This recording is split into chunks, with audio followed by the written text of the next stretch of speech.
Welcome to our podcast. This is episode 2 of the Ojama, whatever the hell we name it. Yu-Gi-Oh! Product sucks. Take us away. Yeah, so we're going to try and fix Yu-Gi-Oh! Product. We've got a couple of ideas.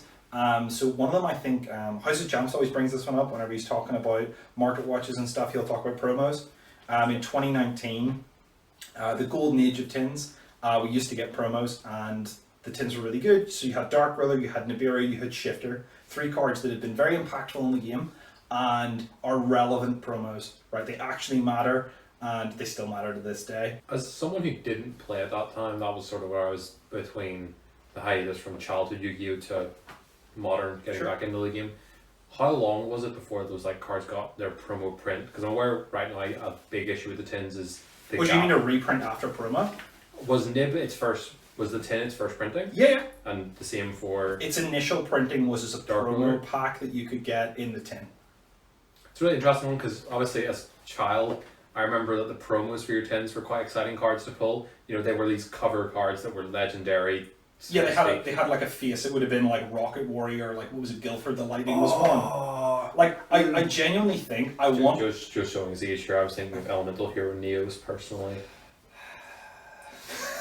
No, I think, what was it, Vorse Raider was so cool back in the day, but I think honestly having the wee cutout box, right, with the face on the tin, I genuinely think for nostalgia purposes, if they brought that back and had the promos, they could even have a promo pack thing where they had let's say they have the one of the Flame Swordsman card, I think that got printed a while ago, they could have put that in a tin and then had you do a dual thing, right? So you have one card that's let's say anime beat, right? Maybe a Red Eyes Black Dragon retrain or something, and then you have a real card, a Chummy or something underneath that.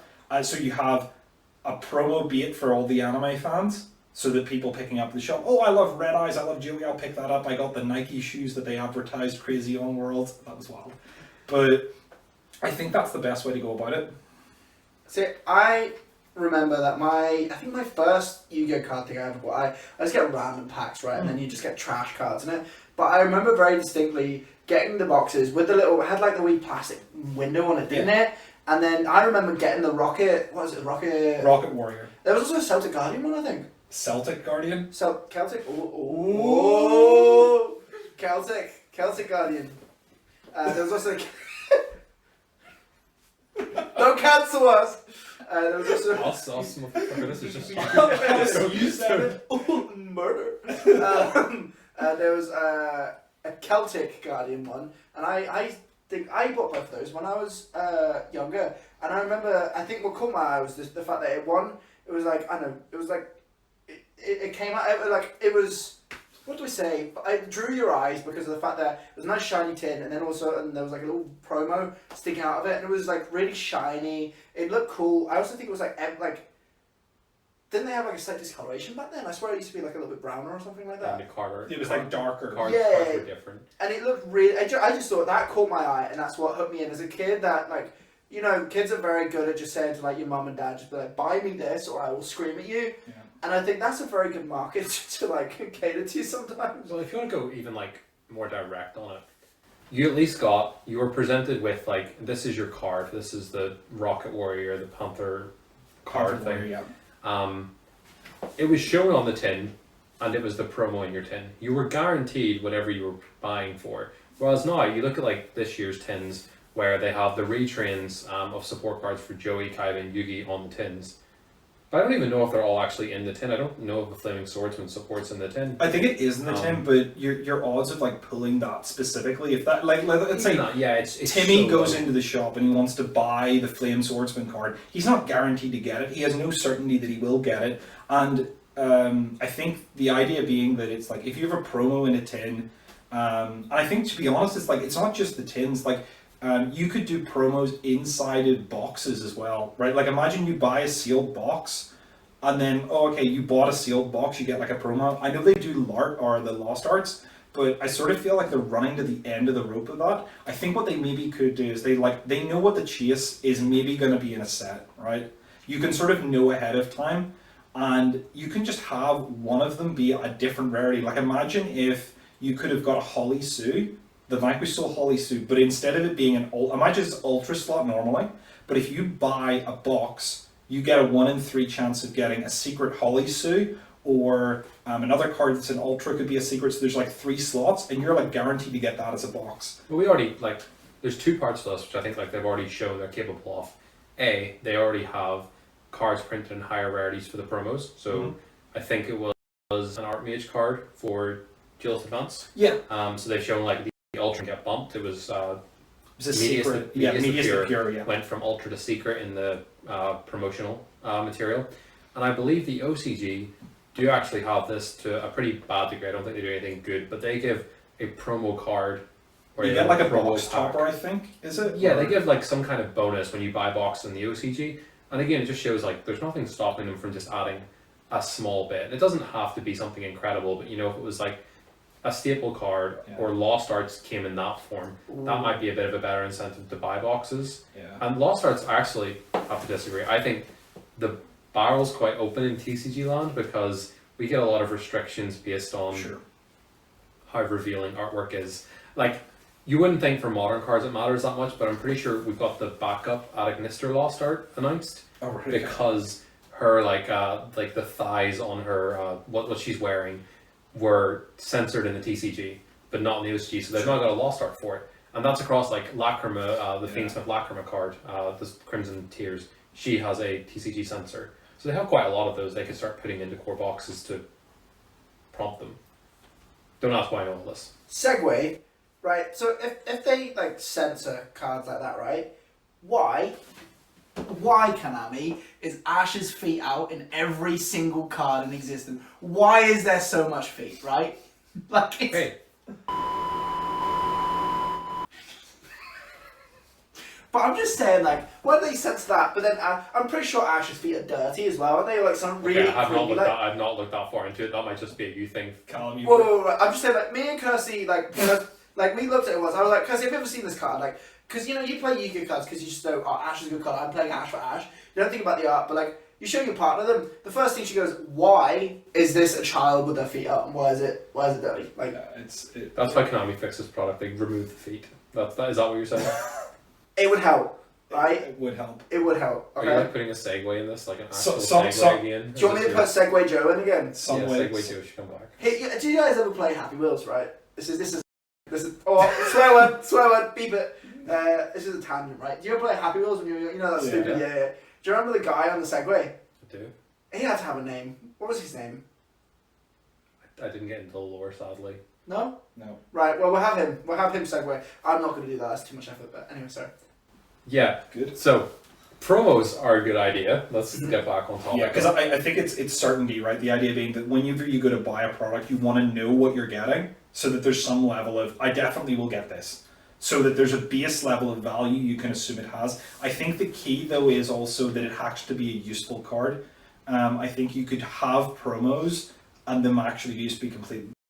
Like, you could have loads of promos and they'd just be completely horrific. Like, the initial, was it TCG exclusives we had in the previous tins? I think it was heavy polymerization, there was some synchro, it was like Pixies.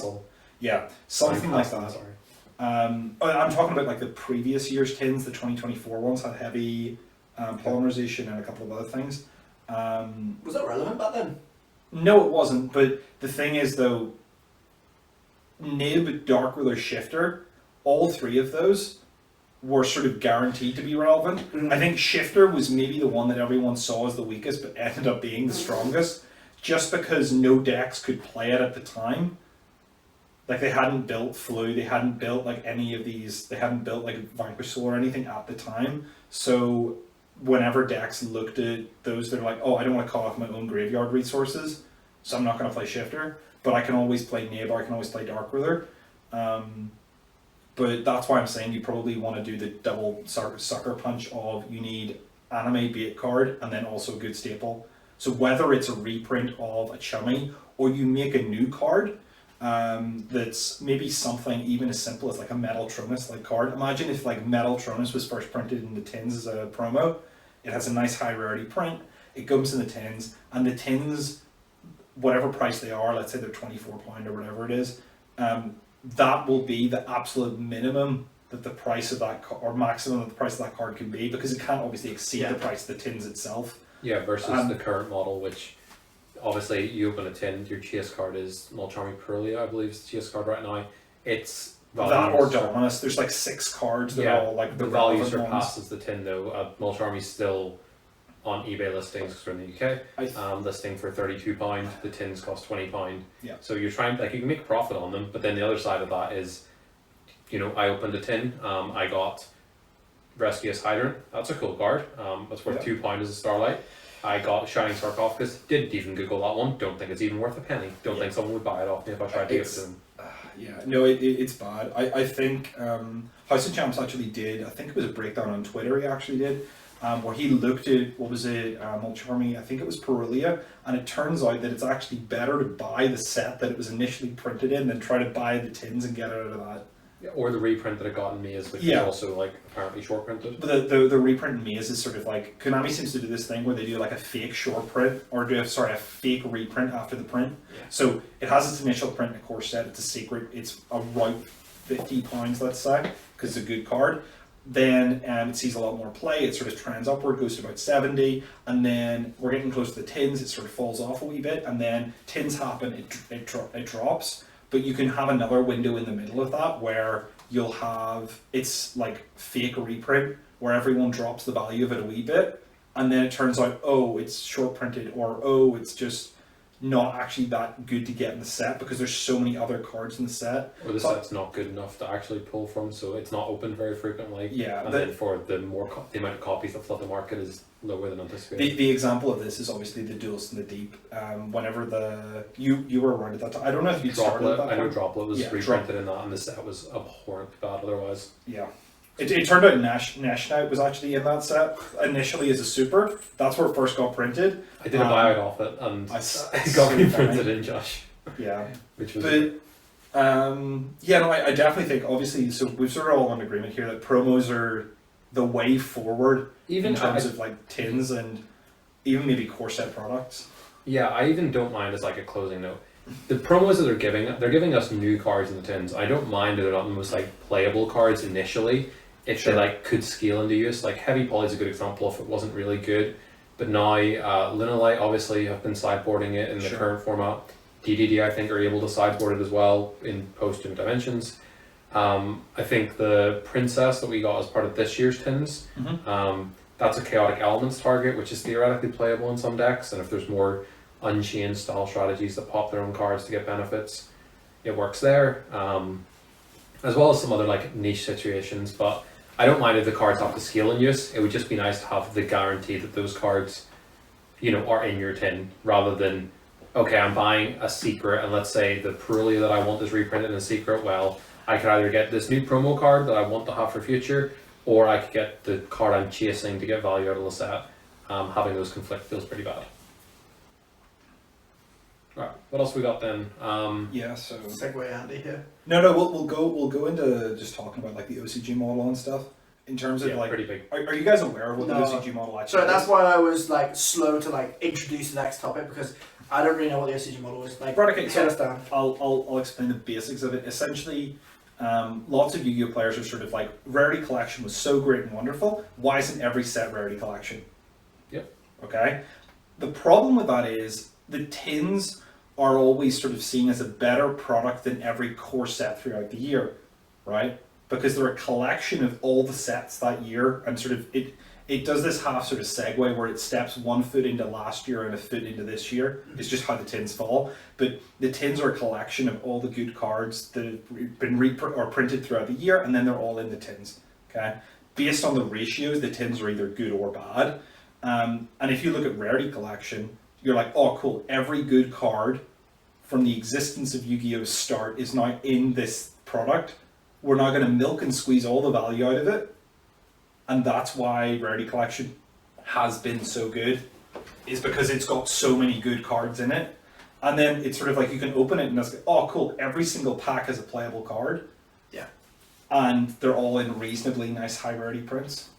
Yeah, also like, not only can you buy, I don't know, like, you can get that card that was really expensive now for a lot cheaper, But not only that, but because it's been reprinted all the way up to like nice like rarities, you can also buy your favorite rarity at a cheaper price. Like I don't know what some of the what was the highest rarity in the rarity collection? It was like First Century Secret Rare. Oh yeah, sorry, I'm being dumb there. You could get like really really nice QCRs. Like they're slipping my mind right now, but like you could buy something really really nice. Like some of the QCRs are like a couple of quid. Some of them. I mean, a lot of like nostalgia cards that came in Rarity Collections 3 and 4, they were pretty low priced for a long time. I'll take a very recent example. Link Karibo just came off the ban list. It got a Rarity Collection print.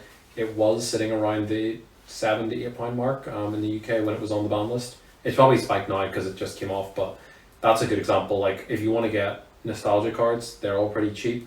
And if you want to, if you're willing to like not fork out that much money, you can just get again a collector's print, which is still a coveted print. If you go back to like deck side sets and deck build packs, collector's rare is your max rarity. You can still get them for a good price. Yeah. No, some people actually like sort of prefer, like me personally, I prefer collector rare to a lot of other different rarities. Yeah. It's quite nice. I like the rarity. It's kind of like, it's a weird mix between super and ultimate kind of. It's sort of like embossed super, but I don't know, it's whatever.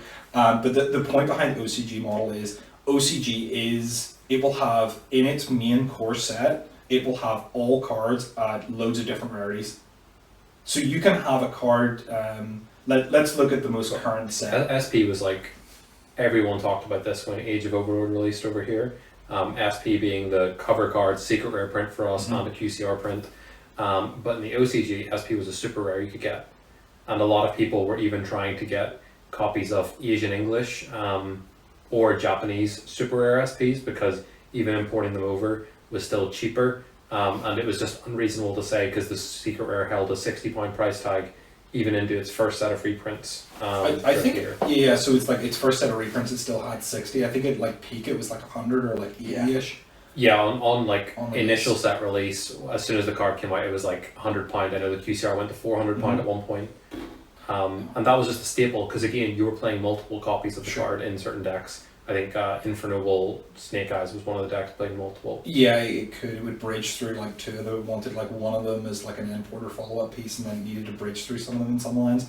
But and then it was also there for, I think, was it extra? It doesn't really matter. But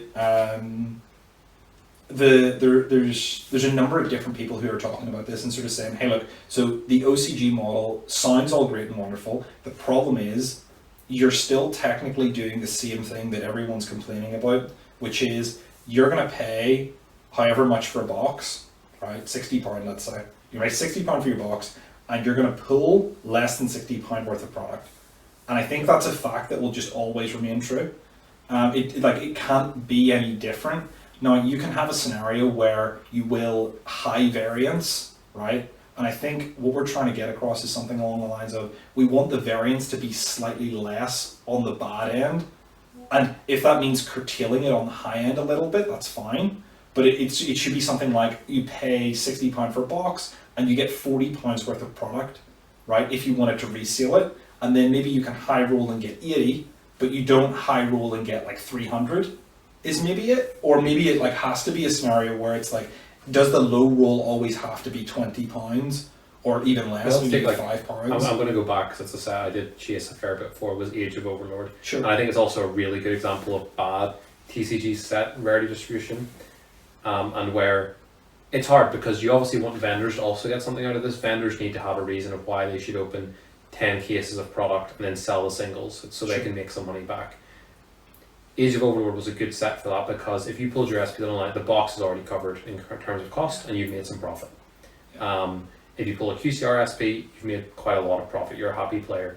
Diabell Star, I think, also fit that criteria. Wanted fit that criteria. Yeah. They were like £30 to £40 cards. So I think Diabell Star was kind of low at the start, but did actually peak up a bit. So you're right on that. Yeah. Like they were cards where you were like, okay, once you pulled that, you're happy because I'm getting some value back in my box. Sure. Imseti was also another secret rare that also got a lot of value out of that. And then at your ultra slot, you had Typhon, which held like a £14 to £15 price tag for a while. King Sark was another card which fluctuated between like 10 and 25 between its lifespan, depending on how good the Horus engine was. So you had like your high end of that box was insane. You know, you could pull like £600 of value across a QCR SP, an SP, a Diabell Star, and then Typhon and King Sark. Yeah. Like, your high end was great. The issue was your low end was astronomically bad. Mm-hmm. You had TG Rocket Salamander, TG Limit. Yeah, everyone's laughing because like you don't even remember these cards existing. No, but like I do actually remember the TG Rocket Salamander. I think like someone, was it Sneak Peek or something? Someone literally next to me like pulled like, was it a QCR of like the Rocket Salamander? And it's just like, you imagine it's like the. This could have been it. SP. Yeah, it could have been SP, but I think that maybe part of the problem then is something along the lines of, is the way to fix product that you actually have to overprint the good cards a little bit? It's not to change the rarity that they like arrive in just at a base level, because some cards might hold value. Like ultras should be able to hold some value, I think, is a point. If we take Duelist Advance being a bit of an outlier, but Duelist Advance had Hollysuit as an ultra rare, which was a bit unexpected.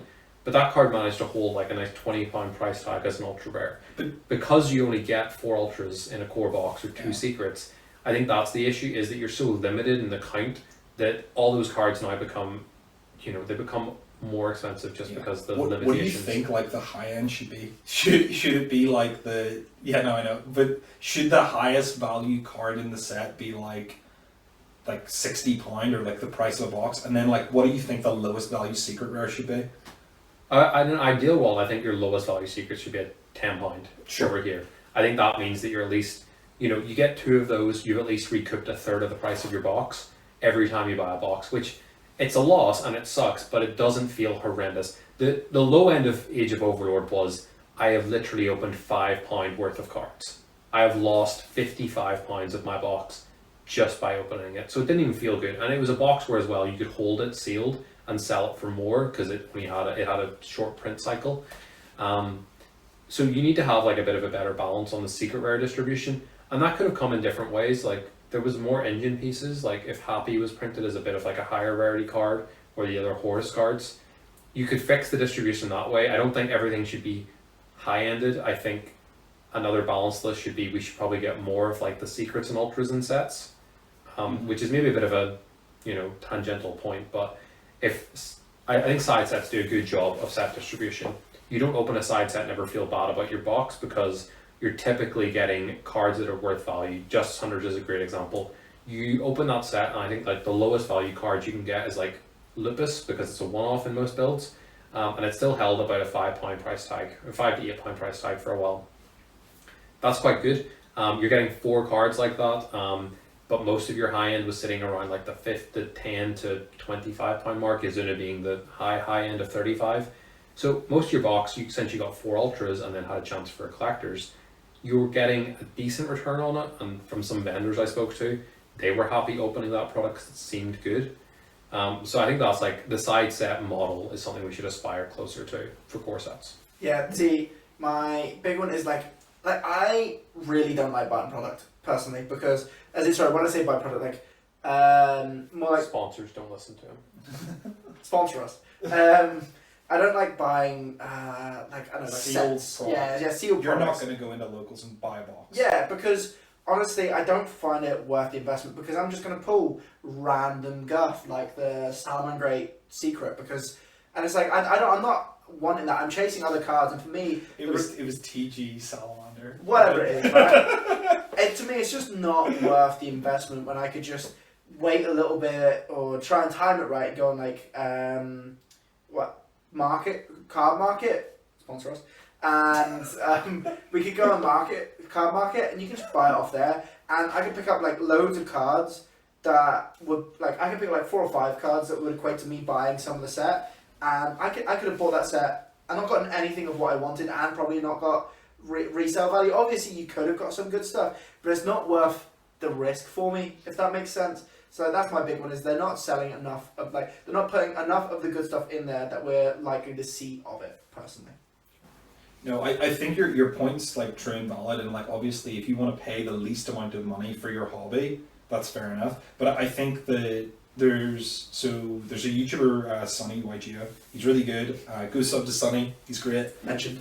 But his discussion topic on the rarity set distribution and essentially like why the OCG model doesn't work perfectly is because of it's to do with like a sort of player mentality. It's like going to locals and buying a box needs to be part of the culture almost. But I feel like part of the problem with it is actually probably the cost of the box, really. I mean, if the box was £30 and it was exactly the same, but if a box was £30, would you buy it? What's the box now? It's currently 60, 65. but like, would you buy a box at 30?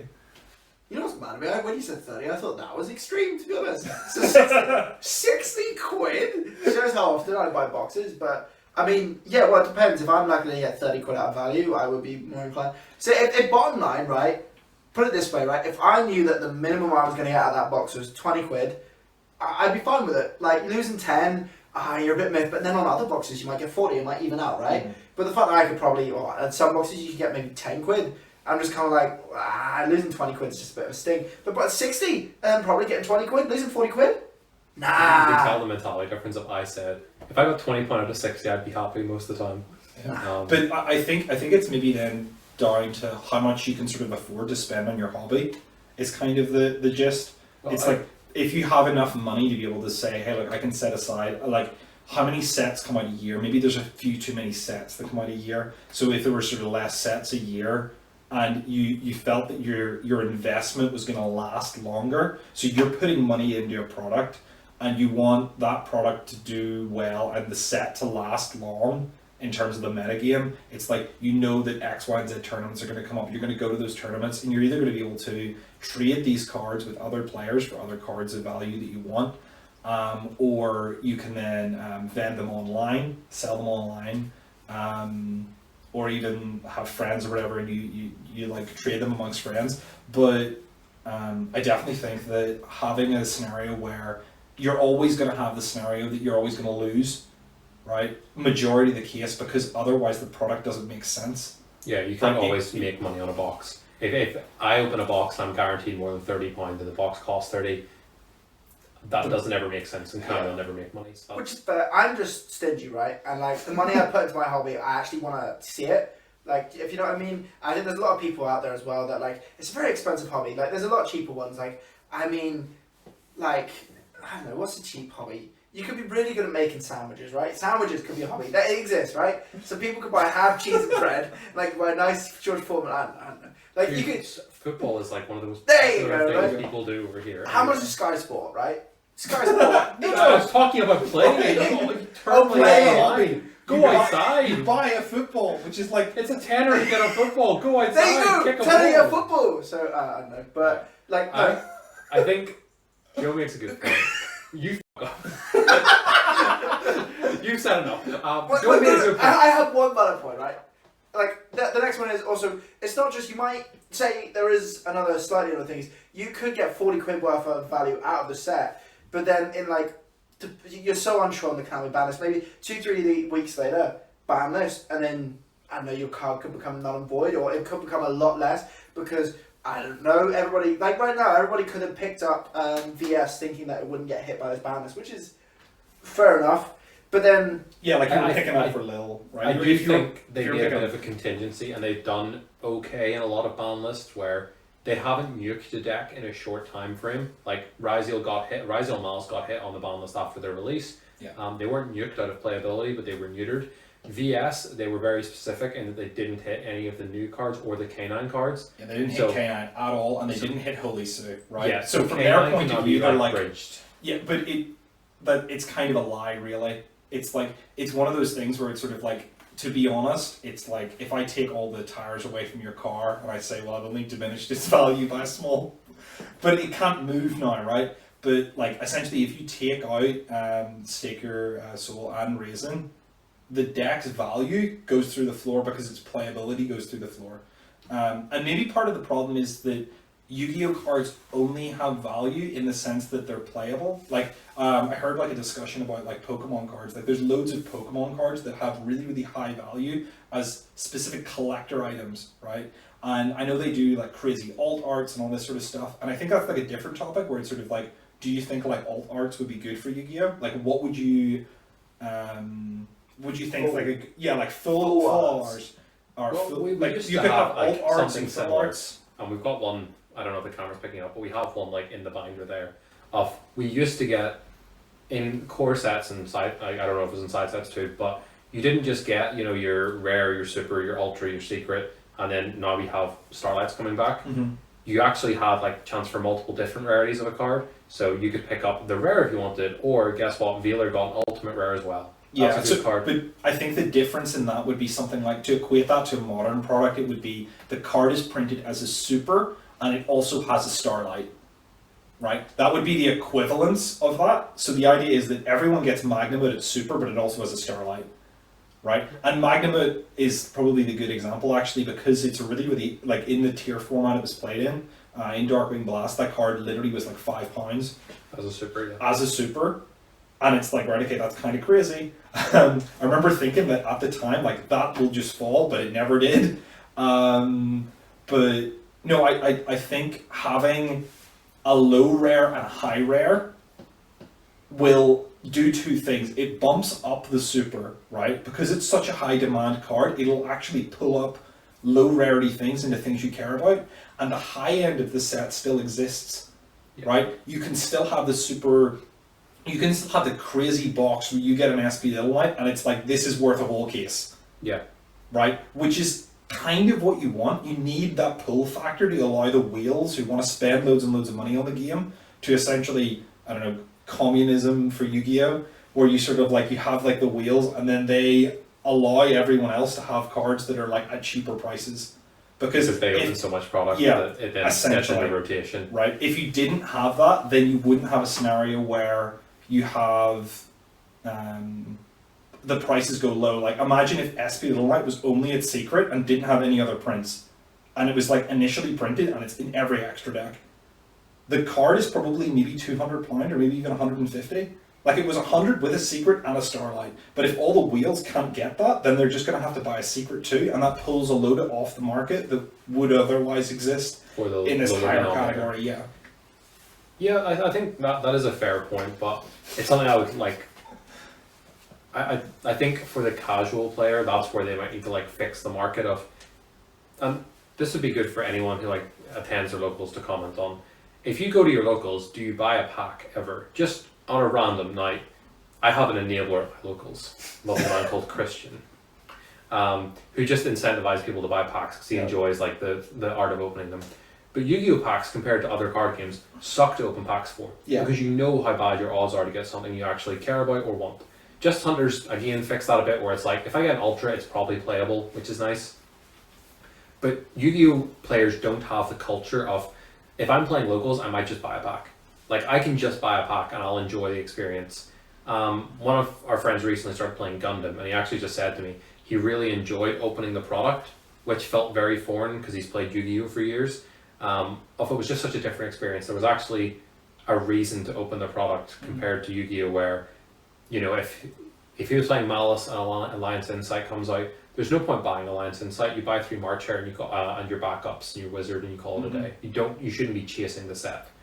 And maybe that's something which needs to change in set design, where there should be an incentive that if I'm a casual or someone that just doesn't want to put in a bunch of money to the game, if I say, oh, I've got £5 sitting in my pocket here, I'll buy a pack because I could get something good. And it's not the could of, I need to hit the 2 in 24 secret slots and then the 1 in 10 secret that I want.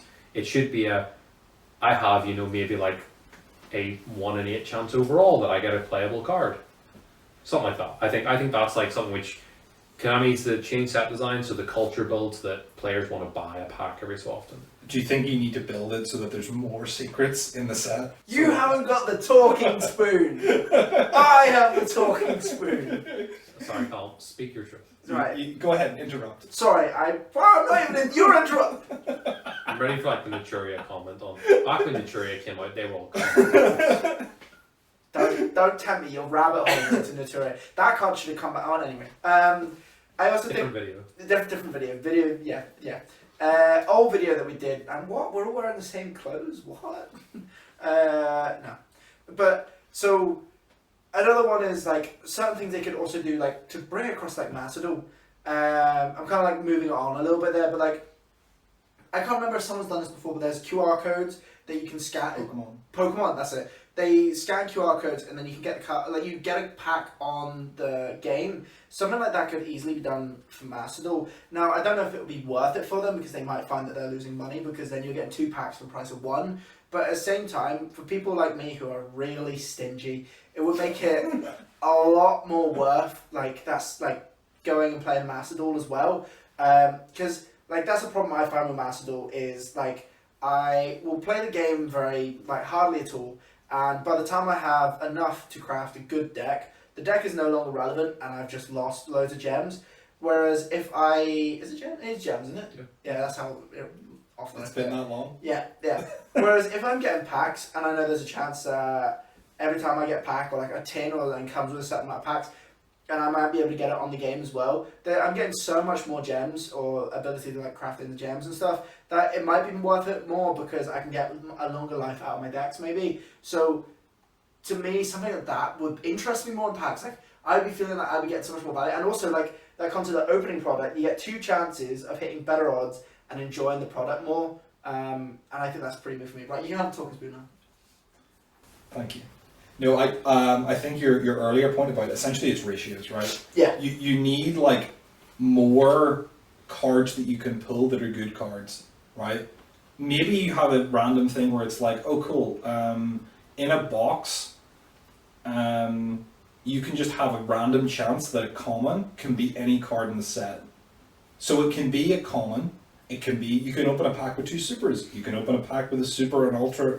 Like, I think there probably has to be something like that. Maybe like the bottom 2, like there's 2 packs in a box that get wild cards, or you increase the number of secrets that are pullable. So the part of the problem is they're around the time of Virtual World, I think it was in like 2019 or 2020, they actually changed how set design worked. There used to be less... they got rid of rares, right? It used to be commons, rares, supers, ultras, and secrets in core sets. Oh, but now, yeah, we can get rares. Now there's no rares, so what happens is the cards that would have been in the rare slot either get moved to super or moved to common. And what it does is it dilutes supers to whereby supers are essentially worthless. They're rares, unless they're a really, really high play card like a Magnamite. Or you can have a scenario where you actually have more ultras as well and more secrets. And because you have more secrets in the total amount of the set, your odds of getting any one specific secret are less, right? Which makes it worse to open product. So the solution to that has to be either you change it back to how it used to be, or you give us more secrets in a box. If there was like 2 more secrets in a box and then they like, because I think it would go, there's 4 ultras and 2 secrets currently. Yep. So it would need to be something like 6 and 4. That would make it like twice as good to get like secrets. The problem is like on the secondary market, the value of secrets would fall, but you would still have a scenario where opening any one box would still give you your 4 secrets. Now the value would be quartered, meaning you getting an individual secret would definitely still be worth less, but because you get 4 in a box, it might actually work out that there's less variance because you have more chances to get the good secrets, right? Yeah. So I was just thinking as well, like if you increase the amount of say better prints, right? Yeah, like you said, it will make it slightly cheaper, well, or it could make it a lot cheaper on the second-hand market.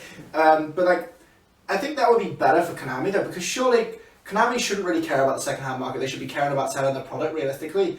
And personally, I think more people are going to buy the product if they know that there's more chance of getting more high rarity cards. Like maybe, I don't know, it could be 6 secrets and 8 ultras. You know, it's something better than it is, right? Marginally, to the point where you know you could get what 1 secret a pack, right? It might be really watered down second-hand market. Which could sound bad for like single sellers, but stores that are trying to sell the product as a whole, they probably find a lot more people buying the product, which could help the store. Because I mean, at the moment, I think Yu-Gi-Oh! Players at the moment aren't buying as much product for me personally, or when they do, they buy a big set like Justice Hunters because it has everything they want, and I thought that was a really good set. But like, I might be wrong, but to me, I don't think it's a bad thing if the second-hand market gets watered down. Yeah, you're wrong. Yeah? Yeah. People that are more authoritative, I guess, than us has spoke about this. Like Jesse Cotton obviously runs an online store, and he's been quite open on, as well as he's the guy, I think it's Ollie, that runs Tier Zero Games in the UK. Yeah. They've been quite open about how Justice Hunters was such a dynamic warp from the previous couple of sets. I think side sets started getting it right. Side sets recently increased from 3 Ultras a box to 4, which that alone started seeing a bit more of an increase in people's like perception of them. So that increase is a clear direction forward. Is I think 4 secrets, 6 ultras would make core sets a lot better. Like it's 1 in 6 packs instead of like 1 in 8, or sorry, 1 in 12. So you've half the chance to get, or 50% higher chance to get a secret. That feels fairly good. The issue is you can't kill the second-hand market because there needs to be collectors. A bit to like what Joe had said earlier. Wheels like exist. Yeah, wheels exist. People need to be able to get the max rarity, and it was a big issue when Rarity Collection 1 came out that people had of Rarity Collection 1 nuked the Starlight market. So people being aware of like the Starlight Charmers that they had, and people were holding these because as PSA 10s they held a large value, and some people like collecting cards like that. Having options that just nuke that market away takes away collectors from the game, and collectors a lot of the time are people that buy a ridiculous amount of product, like your Rux and 34s of the world who say, I'm going to open, you know, a 20 cases, a couple of cases every single set that comes out because I want the shiniest cardboard. I want the Dragon Master Magia. Like that card is a really good example of like their collector's market existing. And thankfully they didn't completely nuke it because they didn't give it a complete reprint in Rarity Collection. Yeah. But they know that they need to tailor to some of those players so they can never remove it completely. I think there's also a thing that's missing as well. You'll maybe not remember this, but whenever Eldritch, Rika, and I can't remember what the other name of the set was. Hidden Summoners? Something like that. But they were like all foil. Right? So imagine playing Justice Hunters, but it's all foil. Right? It's like most of it's secrets, it's all high rarity stuff. Those side sets used to be all foil before they did this collector, ultra, super rare, common system that they currently have. Actually, they don't have commons. It's just rares. All foil side sets did quite well on the secondary market, and they also had a long-lasting shelf life as well. Like they held value for a long period of time because the pull rates weren't crazy bad on them, and you would just get lots of high rarity cards. I remember, what was it, Infinite Track was one as well, and they had like random high, like the cards were just worth money just because they had like this secret print and it gave them a sort of premium to the product. I do think that there's another interesting thing that seems to happen, and this is just for like the megatins, right? So at the end of the year they collect, was it the last 4 sets that sort of sit within that window, and they sort of jump the next 4 sets and the next 4 sets. Usually that's how it works. But they'll do this annoying thing where they like cannibalize a rarity that already exists. So a card is like printed in secret, and then they'll reprint it in secret again. In the tins, right, in the tins. It's the same thing with like all the Dominuses, the Mulch Armies. And I understand that if a card's a staple card, you want it to get reprinted, fair enough. It needs to add value to the tins. But what you can do is if you, let's say, the 2 Dominus cards, Purge and Impulse, if they were Ultras instead of secrets, I understand in terms of the pull rates, it changes it, so maybe they're worth a little bit less value. That'll encourage people to buy the tins more because, you're more likely to get those cards because they're only ultras. But it also does the other thing of, it allows those older sets that have them as secrets, as initial prints, to hold their value longer. And it's funny, if you actually look online at the moment, the Fire King Volcanics, it has a secret and an ultra. Its secret is actually holding, I think it's like £15 or something. It's maybe even a wee bit more. I'm like, that card just got reprinted. Fire Kings is not in the metagame at all. The ultra that got printed in the tins is like £4 or £5. Yeah. Okay. And the only reason that secret holds any value is because they didn't print it in the tins as a secret. So because if they did, they would both collapse to like £3-2. Yeah. I think that's a pretty wise decision. Like I think a lot of people were frustrated. We also had the World Champion Pack this year, which kind of shifted a lot, where a bunch of cards now just saw the same print in kind of consecutive order between that World Champion Pack for the reprints of Malus, Ryziel, and some other meta cards, and then what came out in the tin. So I think no one enjoys the cannibalization of rarities. Like a lot of people also have their preferred rarities. I'm a big fan of like Starlights and QCRs and Secret Rares. I don't really love Ultras. So a lot of cards I wanted to see get rarity bumped didn't, because those secret slots were taken by previously printed secrets. So it doesn't even allow people to get their favorite rarity.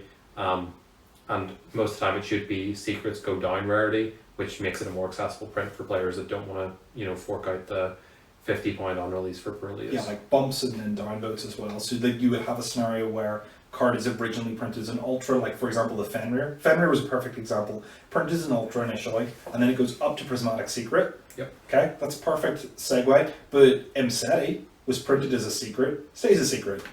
What are we doing there? That should have been an ultra, right? Whoever's like doing the distributions of these is obviously looking at the cards because they know what's good. Otherwise, accidentally they would put Mseti as a common, but they didn't. So they know these cards are valuable in the secondary market. So it's just like they're just doing bad picks. And if you started doing a few smarter picks, like you could have other older sets hold value, and then maybe people would be more incentivized to buy product and maybe hold it for a wee bit. I know Magic and Pokemon have this big community of people who buy old sets and just hold them. Yeah. And it's so sad that where it's sort of like you look at Yu-Gi-Oh product on the shelf and it's like, that's dead, that's dead, that's dead, that's dead, that's dead. Like every single product is completely dead because you've killed all the value in them, which is so sad.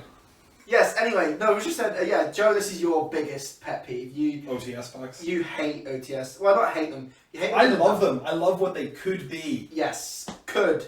And I think this is another thing. We were making a point where we were like talking about making notes for this. We were saying how one thing for me was be like Tenpai format. Well, it wasn't Tenpai format. I don't know what you call it format, but like when Tenpai Snake Eye was format. Snake Eye format. No, it was Tenpai format. It was called Tenpai One every event because it was Tenpai and it was just slap your cards. Woo! Brain cells. Push them together. They work. Yes, with one problematic card that came out of that. Well, I guess there was like 3 problematic price points for Tenpai players. It was getting the Mulcharmies, getting the Impulses, and then the last one was getting your friend to borrow a Trident Dragon. Yes, ask a friend. Tone deaf decision from Konami, which obviously... Tom did ask a friend. I did ask for 3 months. Well, I got one off Glenn as well for a while. Oh, didn't you borrow one off me? No. No, Glenn mentioned. Yeah. Let me try and drag him for 3 months. The boy. But and then and Alex lent me one for 3 months after that. The other boy. See what I mean? I had 2 friends, guys. Not many players get that. I was lucky, right? The Stinge was lucky. Oh. But no, I'm just saying, like, for me, that was like 3 months, like, for each, right? 6 months. Now, at some point, personally, I think there would have been a good point to, like, put it in an OTS pack. Just to, like, I don't know, for me, you're asking for ages and ages and ages to get it, and then when you do get it, it's finally, it's just too late. And it would have made me more interested in, I don't know, certain sets, maybe if they put Trident Dragon in sooner than they did, because they did put it in one later, or even in an OTS pack. Yeah, but to me, it would have just been like, getting that sooner would have been so much better. The reprints just take too long. Yeah, no, I just have to agree. Like, to be honest, it must be to do with, yeah, no, I actually agree with you, this is crazy. It must be to do with the lead that Konami have in terms of their product cycles, but what I don't understand is, like, we can see stuff in the Road to the King, right? We can see what's happening over in Japan. So it's not that hard to know, like, perfect example is actually the current OTS pack at the moment, right? Black Sheep is like £12, right? Yep. I think it has, 2 prints or 1 print? 1 print. 1 common print. What's the Lunalite card? There's a Lunalite card in the current OTS pack. It's like Yellow Martin. Yellow Martin's in there. Yellow Martin has a common print, and it was quite recent, actually. It has a number of prints, but it was never huge money. But Black Goat became money because they essentially picked the wrong card. Yeah, just pointless reprint. Yeah, they picked the wrong card. They did a pointless reprint. And I think I will forgive them for missing certain things. But once you are like aware of, this is what's happening, Trident Dragon's going to be really, really good in Tenpai, we're going to print it in Mia's set, right? Because I remember they actually did this with Aluber, right? Aluber was really, really expensive. I think it was the Dawn of Majesty it was first printed. It was really expensive, and then it got reprinted in Mia's. But I actually think the only reason it got reprinted was it was similar to the Primite card. In EU specifically, or some English print, essentially it said a Despia card, so it adds a Despia fusion and not a branded spell card. Like they put the text on it wrong, so it could only add theater to the branded. or like Despian Theatre. Yeah, Despian. Yeah. But they can do a quick turnaround because they did the same thing with your Ether Barrel. Yeah. He got reprinted because they got the text on it wrong. So they can do a quick turnaround if they want to, right? Yeah. So it definitely is possible. So it's just, I don't know, it's laziness, I guess, from the sort of corporate standpoint. They're looking at it being like, oh, is that trying to like artificially inflate the importance of a set because it now has this card? Well, they currently do. I believe shops get like one run of product, and then the reprints don't happen for a few months. So again, I'm gonna think back to like the Age of Overlord example. I'm pretty sure that got its first print, and it took 2 months after its first set of prints for shops to start getting restock of Age of Overlord. And that was still a gap before SP didn't have a reprint, so people were still clamoring for the second print of Age of Overlord. Yeah. But it artificially creates that like FOMO that I guess they want of, you want to grab this card, you want to grab this card. Where if they don't reprint it anytime soon, you know, you're expecting, I have to pick it up in its core set or I'm not going to get it in time for it to be playable. Yeah. And to go back, I guess, like the crux of this was like the OTS packs is, they do a really good job of reprinting cards in OTS packs, just sometimes. Typically like 3 months later than they need to be. Yeah. I'm going to harp back onto it because I really do think they're designed well. Side sets are doing a killer job of reprinting cards that really help those strategies. Yeah. So many good reprints, like we mentioned the Nash Knights was reprinted in Just Hunters. Yeah, that was good. Obedient Skull was an ultra rare that everyone was starting to buy out when Yummy was like gaining its traction in the OCG. It's in time as well. It's like on time. It's not 3 months behind. Yeah, because it comes with those sets. Yeah. Core sets don't get reprints. I'll add another point to that, just on the Justice Hunters being a really good, well-designed and built set. The only thing that's wrong with that set is maybe the Princess Queen, you know, the rank 5. What's the Imperial Princess Kinkiri. Should have been a collector's rare instead of Paradise Smashers because they were going to ban it, right? I'd flip that. I'd also include your C104. Yeah, that was right. Missing. Yeah. Then it's perfect. Actually perfect. And what's really good is they actually included other things like the Edge and Chain. People probably thought this was like throwaway, but I'm like, people are actually using it in some weird versions of Draco Tail. So Edge and Chain and stuff is being used with the Patchwork engine. Yeah. King of the Swamp was used as well. Yep. Right? And those were things that needed reprints for that, and it's just nice to be like, cool, all the deck build stuff's all in one set. Yeah. And what's really frustrating with sort of core sets at the moment is you can look at cards in the secondary market and be like, oh cool, so if this gets support, it has one print from like 10 years ago, it's going to become like 50 quid. Yeah. Or yeah, like it's going to become really expensive. Of this every time YG or another news site announces the OCG upcoming archetypes, because you'll have this like clamoring of people going, oh, one card has one print, buy it out. The card might not even be good because those decks aren't out for another couple of weeks, but people are just afraid of having, a card has one print, we don't know if it's going to get reprints, especially for core sets, so you have to just buy it out and then either see if the deck's good. If the deck's good, you might just make a bunch of money out of nowhere, but then also the deck's really inaccessible now. DDD Highway of King Tell. Yeah, it's Marksman King Tell is at least it has 2 rare prints actually. It has 1 rare print from the year it was printed, and then the tins gave it another rare as usual. Same point. Yeah. They like, I don't know why it's not an ultra or something. Hey, it doesn't really matter. The basic point is something along the lines of, it wouldn't be that hard to be like, right, have your intern be like, cool, we're printing DDD cards. What DDD cards only have 1 print? Okay, look through them. Okay, are any of them actually good and have ever seen play? If the answer is yes, you just print them in the core set, and you don't print all the bulk rubbish that people throw away in the bin at the end of your locals. Like, it's so sad to be like, oh, someone probably actually poured over the artwork of some common card that like has a beautiful artwork, but is just thrown in the bin because it's got like a bad bit of text on it. Yeah, or it's like just not. The other issue is those bulk cards, and it's going a bit like left field, but those bulk cards might have their day in the sun, but it's all dependent on how the game evolves. So I don't know if these cards are good, but you could technically make any card playable if you built a whole deck around it.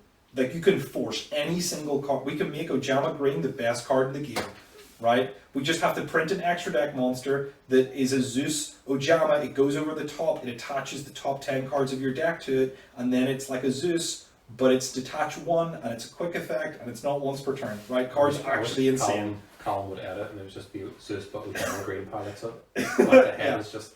But the thing is, like, a lot of those cards can, like, get good depending on what's coming out, so I think in the latest... One of the latest core sets, we got like Dawn Angel Kunami or something it's called. Ooh. We got some random fairy support, which was, they're okay cards. Like a fairy obviously traditionally goes to stuff like, you know, we'll put out Christia over on repeat. But obviously then we've got like the Dark Lord support's just been announced in the OCG. Those cards might be playable together, but you've got these like everything's so sporadically placed. You get like 3 support cards for fairies, and then you get 6 support cards for fish synchro, and then, you know, Toxic Blowfish comes out in one set, and in the next set you get the other 4 Firefish, Lumpfish I think it's called, that supports fish synchro. Of everything's so separated that it's quite hard to decide if this is like worthwhile, and none of it supports draft play, which is another issue of and I know Yu-Gi-Oh has a mode for this, or it's, you know, one of your pre-release events should be you play a draft format, but the cards aren't made to really work. You're typically looking for like 1 random win con out of the entire set. Konami should fix core sets. Their reprint model structure is good for side sets. The tins need to stop rarity duplications. If you have any other thoughts on why Konami product sucks, we talked about the OCG stuff as well, so don't like hammering about how Japan's perfect, because they're not. Grass here, bad. Grass Japan. Let us know what you think would fix the sets. Yep. Otherwise, go tell us why we were all wrong and why Colin's right that everything should be cheap as the economy should break, so Yu-Gi-Oh cards are cheap. Yeah, Mr. Stinger over here, you know, I want everything to be cheap. I just want to play the game cheaply. Cheap, cheap, cheap, I'm a bird. So, that's my thought. And then, yeah, it's a fair comment. And then, like, personally as well, I think those kind of, like, the sets should have cards that can be good for pre-releases. That's my closing remarks. Like, you can fit some random guff in there, like, because you can also, like, get rid of the random guff, put the good guff. Like, you can also get stuff like, I don't know, MSTs, torrential tributes, random stuff that can be good for old sets, can just be thrown into these. To summarize what Callum's trying to say is, they could reprint a bunch of cards for retro formats in current sets, opposed to actual bulk, right? Rather than putting in all the bulk cards that no one actually uses, let's just reprint a bunch of cards that are in old retro formats, and then you could use them in draft, and it would make the draft experience much better because you would have more generic cards that would be actually playable in a draft mode.